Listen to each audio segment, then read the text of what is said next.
Hi, I'm Trudy Kerr. Welcome to MedTech. Today we're going to be talking to Fabian from Medicooling about his innovative medical ventilator. Fabian, thank you so much for joining us here from Medicooling. We're very excited about your product and to find out more about it. It's an innovative medical ventilator. So can you just tell me, what does that actually mean before we discuss what the differences are? Yeah, medical ventilator helps a patient that's not able to fully breathe by themselves to put air into the lungs. And a special case in the emergency setting is often it's used to just provide oxygen to the patient with a mask to get more oxygen to the brain and to the body. Okay, so this is in an emergency situation that it's most appropriately used. Tell me, what is different then about your ventilator to a regular ventilator that you might find in an emergency department? We've got two new protectives. First, we've got hypothermia, so we provide cold air to the patient, which is cooling down the brain. And secondly, we've got Argon, a second new protective, to even further reduce brain damage. Okay, well, let's talk about the first. Why would you need to be cooling down the brain as part of that emergency process? What does that do? It slows down the metabolism in the brain cells, and so they don't die. And if the blood circulation is fixed, the patient still has got all the brain cells alive, and that way you've got far less brain damage and more than twice as high survival rate post-cardiac arrest, for example. So you survive more than twice as often and with far less brain damage. This is incredible. So we're not just talking about brain hemorrhages or anything, but you mentioned cardiac arrest there as well. How does that work? What's the science behind that? It's already established in the guidelines, so it's pretty clear since at least 15 years that the patient should be cooled. It's often done in the ICUs in the hospital, but it makes lots of sense to start early in the process as soon as the ambulance arrives, and it can be done because as early as you cool, the more can prevent. And the science is if you cool down the brain, it just puts the brain in a lower state and lower energy consumption and low metabolism, so you don't have that lack of oxygen, and so the brain cells actually stay alive, which means the patient can stay alive.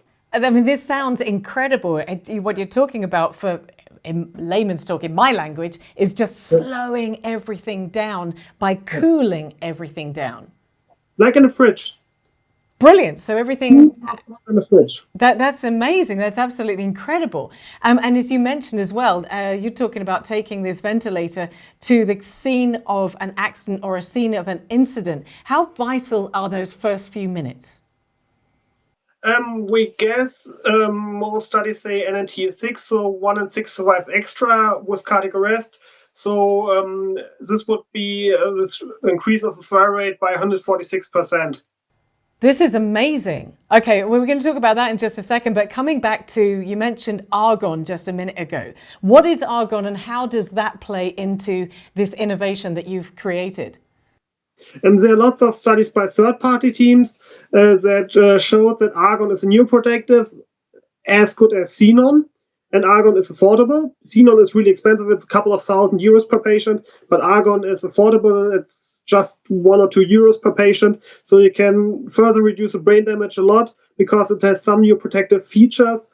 It would take a lot of time to explain now how it works, and it's still not finally known in all mechanisms. But in studies, there's a lot of history with xenon as neuroprotective, and most studies right now suggest Argon might be as good as it, and it's just way, way cheaper. So it's just a great additional way to save brain. That's brilliant. So your an innovation, your ventilator also can incorporate Argon into the ventilating system. Yes.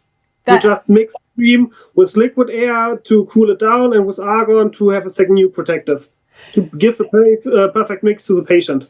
So if these things are well understood, that cooling down the brain through the ventilation is going to slow everything down, and Argon is also going to contribute to the success rate of a patient or somebody who's in an emergency situation. Why has this not been done before? Because of reimbursement issues. It's really hard to get extra money to the ambulance for an approved treatment. And we couldn't find any healthcare systems where there's already a good process to put extra money in the ambulance to give an additional treatment with a benefit. But there's a huge saving later on because patients with brain damage are a huge expense. They need foster care. They need to stay longer in the ICU. So there's a huge saving in the overall treatment cost.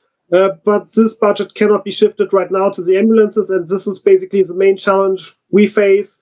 And this is the main challenge why the finance industry do not invest in these type of technologies, because it's really hard to get these technologies in the ambulance, because right now the cost sticks with the ambulance provider, and they don't get extra paid if the patient walks out of the hospital or if he doesn't make it out of the hospital. I mean, we're talking about logistics and budgeting here, but we're also talking about human lives, and we're talking about the importance of the right medical treatment right there at the very beginning. And as you said, the knock-on effect of that is long-term. You're not going to see the cost of investment in, getting somebody rehabilitated.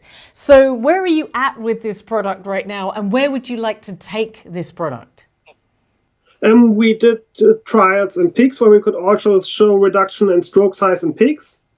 And we did trials in healthy humans where we could show with temperature MRI that the brain is cooled down and in which areas of the brain the cooling works best.